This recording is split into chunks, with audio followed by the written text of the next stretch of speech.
Hace pocos días el presidente del directorio del Instituto Ecuatoriano de Seguridad Social daba a conocer de una investigación donde se vería involucrado algunos funcionarios y exfuncionarios del instituto con unas alteraciones en las jubilaciones anticipadas, en algunos casos que podría tener un perjuicio a la institución de casi 20 millones de dólares.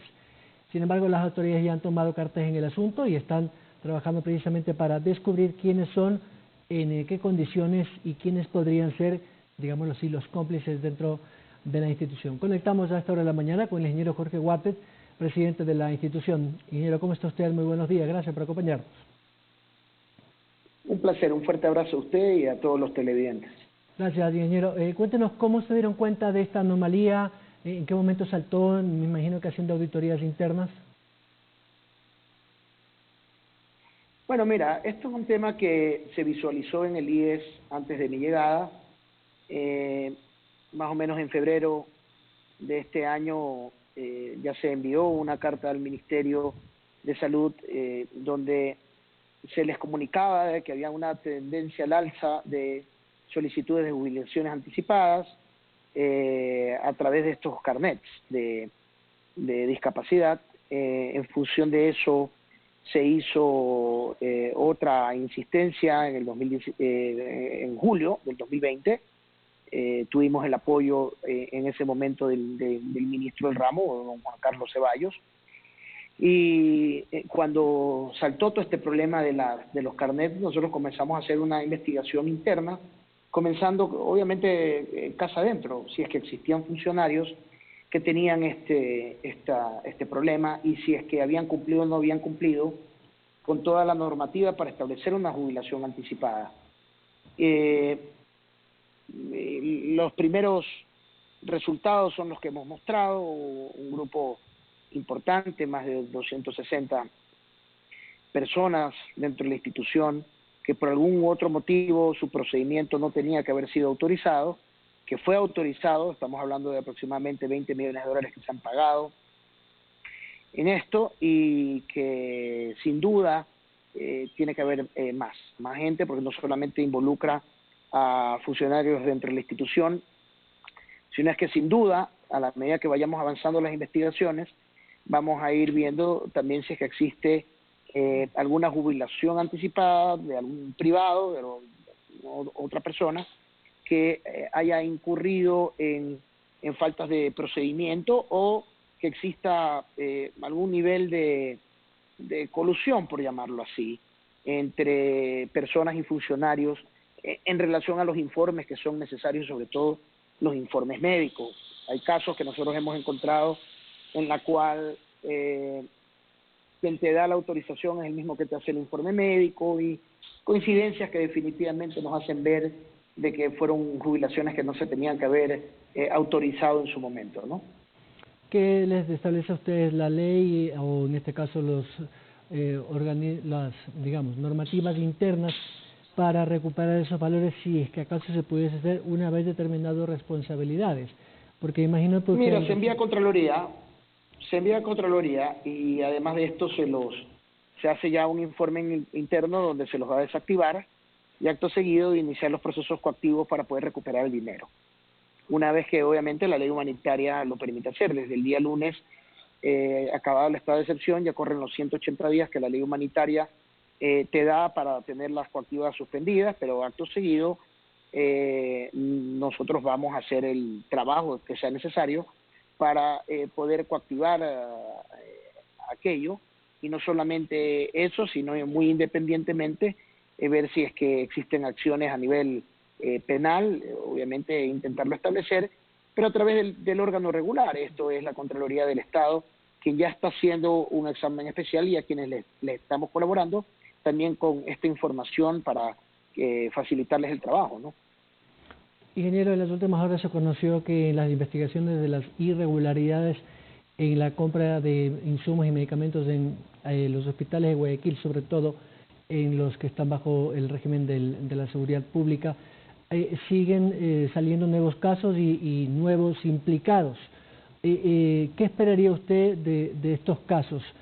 ¿Piensa que al margen de...? Mira, lo que se ha planteado Fiscalía, que eso lo tiene que ya esclarecer la Fiscalía. Ellos vienen haciendo un trabajo importante. Nosotros lo que tenemos es que precautelar que no se eroguen recursos de contratos fraudulentos, que es lo que hemos hecho, y se ha frenado un número importante de esos contratos que ascienden casi a 40 millones de dólares, que no permitimos que se paguen porque habían irregularidades que logramos encontrar y enviamos a la Contraloría y algunos también a la Fiscalía. Y en otras ciudades también, no solamente es un tema de Guayaquil, es un tema que parece que definitivamente la red pública, y cuando hablo red pública incluyo también al Ministerio de Salud, ha estado contaminada o muy expuesta a terceros, los cuales han venido comprando a la gente para poder obtener contratos, ¿no? Y definitivamente la Fiscalía va a tener que hacer sus investigaciones, lo está haciendo, hay que dejar que ellos lo hagan, y nosotros lo que aspiramos y buscamos es no solamente un tema de sanción, sino también intentar recuperar este dinero que pertenece al Fondo de Salud del IES. Entonces, imagínate tú, si es que tienes un presupuesto, por darte un ejemplo, de 2.000 millones de dólares para atender perfectamente en salud a los jubilados y a los afiliados, y parte de ese dinero te lo roban, quiere decir que ese presupuesto pudo haber sido menor. Al ser ese presupuesto menor, quiere decir que puedes usar recursos que te duren mucho más tiempo a mayor plazo. Y a esto súmele usted que nos topamos hospitales con exceso de insumos médicos, porque por ahí estaba el negocio, y con hospitales sin medicina. Y además que todas las medicinas que se compran por catálogo, quiere decir de forma directa, sin tener que haber una subasta inversa que se pueda arreglar, etcétera, eran muchos de esos proveedores no pagados, por ende esos proveedores ya no le querían despachar al IES medicinas que son tan importantes como medicinas para diabéticos, medicinas para la presión, etcétera. Y súmenle a todo esto que también hemos encontrado una falta de especialistas dentro de los hospitales del IES, y se está trabajando en un plan integral de salud para poder resolver todo esto. No lo vamos a resolver de la noche a la mañana sin duda, pero sí vamos y estamos muy atentos y de forma permanente el equipo del IES, quienes administran el IES, de que se hagan los controles que sean los pertinentes para no permitir que también a futuro nos suceda temas similares, no cuidar mucho los recursos de los afiliados, y yo lo hablo siempre esto poniéndome en los zapatos del afiliado que soy. Yo no quisiera que el día de mañana, si necesito ir a un hospital, no tener medicina, o si es que no ir a un hospital, no tener los insumos, y si no ir a un hospital, no tener a un médico especialista que trate mi enfermedad. Y simplemente pensando de esa manera, hacemos el trabajo a la interna del IES. ¿Qué pasaría si a nosotros estuviéramos viviendo ese momento duro que viven muchos familiares cuando van a un hospital y se encuentran que no hay la solución a la enfermedad que ellos quieren, pero por negligencia de los administradores? Hace pocos días también daba usted cuenta de que haciendo una reingeniería de procesos internos y administrativos se podría ahorrar un buen porcentaje de recursos para este año. ¿En qué áreas específicas ustedes han detectado que podría haber este ahorro de recursos? Mira, comencemos por el área administrativa, ¿no? Hay fondos que no se han utilizado, por un lado, y otros fondos que no van a ser necesarios utilizarse, porque no son prioridad. Hoy que vivimos una pandemia hay que priorizar los recursos.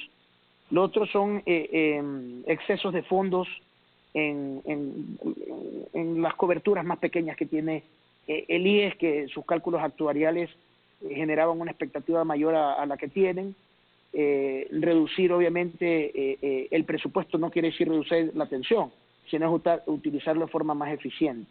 Y utilizando esa eficiencia aspiramos lograr hasta final de año este ahorro. Son 424 millones de dólares de recursos que no van a ser utilizados, que no van a ser necesarios ser utilizados dentro de los presupuestos de los diferentes fondos, que más bien pudieran ser utilizados para seguir fortaleciendo el fondo de pensiones, que ya fue evidenciado de que su sostenibilidad no era lo que se necesitaba. Para que usted tenga un IES sólido, necesita una sostenibilidad de sus fondos por lo menos de 40 años, y lo que tenemos ahora o he recibido es un IES que su sostenibilidad no da más de 10 años, y son por varios factores, ¿no? Entonces hemos ido intentando resolver muchos de estos. Uno de esos es cobrar al gobierno nacional, que se ha comprometido a hacer un pago con los recursos que vienen del exterior, que este pago sea un pago importante, y buscar un mecanismo en el cual el seguro garantice no solamente el pago, sino que si el día de mañana